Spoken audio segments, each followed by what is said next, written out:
Assalamualaikum warahmatullahi wabarakatuh. Perkenalkan, saya Aden Herawati dari kelas Kesmas C dengan NIM 70200122055. Di video kali ini saya akan membahas tentang sistem imun atau sistem pertahanan tubuh. Sistem kekebalan adalah sistem pertahanan tubuh. Ini melindungi tubuh dari organisme penyebab penyakit yang disebut patogen. Perlindungannya memiliki beberapa lapisan. Pertama, patogen yang menyerang bertemu dengan sejumlah penghalang permukaan yang terdiri dari hambatan fisik, kimia, dan biologis yang dirancang untuk mencegahnya.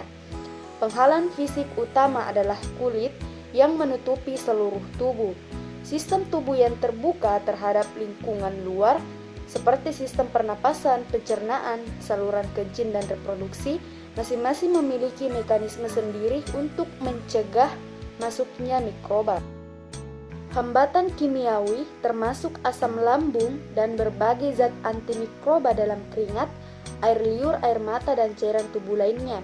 Kulit dan selaput lendir juga sangat dihuni oleh flora normal tubuh yang bersaing dengan patogen untuk mendapatkan nutrisi dan ruang, menyediakan penghalang biologis.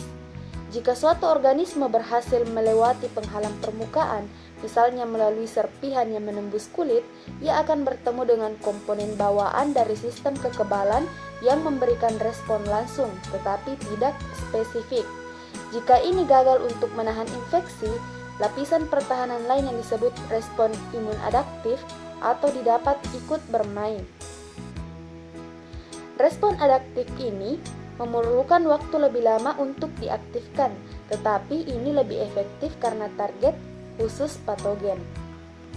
Pemain utama dalam sistem kekebalan tubuh adalah sel darah putih atau leukosit. Semua leukosit memiliki peranan yang berbeda dalam respon imun. Respon pertama dari sistem kekebalan bawaan adalah peradangan. Makrofag yang menetap yang terus-menerus berpatroli pada jaringan tubuh menelan patogen dan melepaskan bahan kimia inflamasi yang disebut sitokinin. Sitokinin ini yang kemudian akan menarik sel-sel kekebalan lain ke lokasi cedera. Sitokinin kemudian melebarkan pembuluh darah, meningkatkan aliran darah, dan bertanggung jawab atas tanda-tanda klinis peradangan seperti kemerahan dan pembengkakan. Selanjutnya adalah sel endotel yang teraktivasi menempel pada neutrofil dalam aliran memperlambatnya sebelum membuatnya masuk melalui dinding pembuluh. Neutrofil menelan bakteri dan menghancurkannya dengan enzim atau peroksidasi beracun. Mereka juga dapat melepaskan spesies oksigen yang sangat reaktif dalam fenomena yang dikenal sebagai ledakan oksidasi, yang membunuh patogen lebih cepat dan lebih efisien.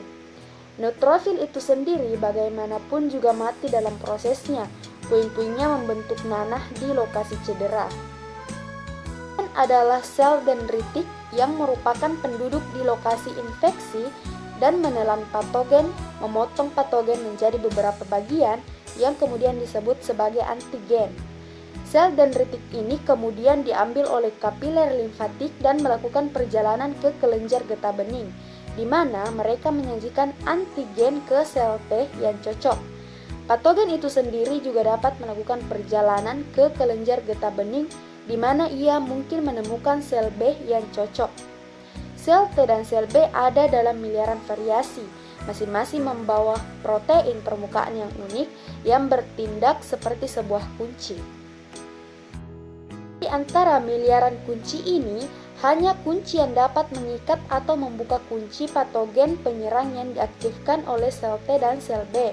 Sel T dan sel B yang teraktivasi mengalami diferensiasi dan proliferasi yang disebut ekspansi klonal. Proses ini menghasilkan sel memori siap untuk infeksi di masa mendatang oleh patogen yang sama. Dan sel efektor yang meliputi sel T sitotoksik, teraktivasi, dan sel B plasma yang memproduksi antibodi. Keduanya spesifik untuk patogen, di mana antibodi dan sel T sitotoksik kemudian meninggalkan kelenjar getah bening untuk mengalirkan darah ke tempat infeksi. Antibodi kemudian menempel pada patogen dan menargetkannya untuk dihancurkan dan dinetralisir. Sel T sitotoksik melepaskan racun untuk membunuh sel inang yang terinfeksi.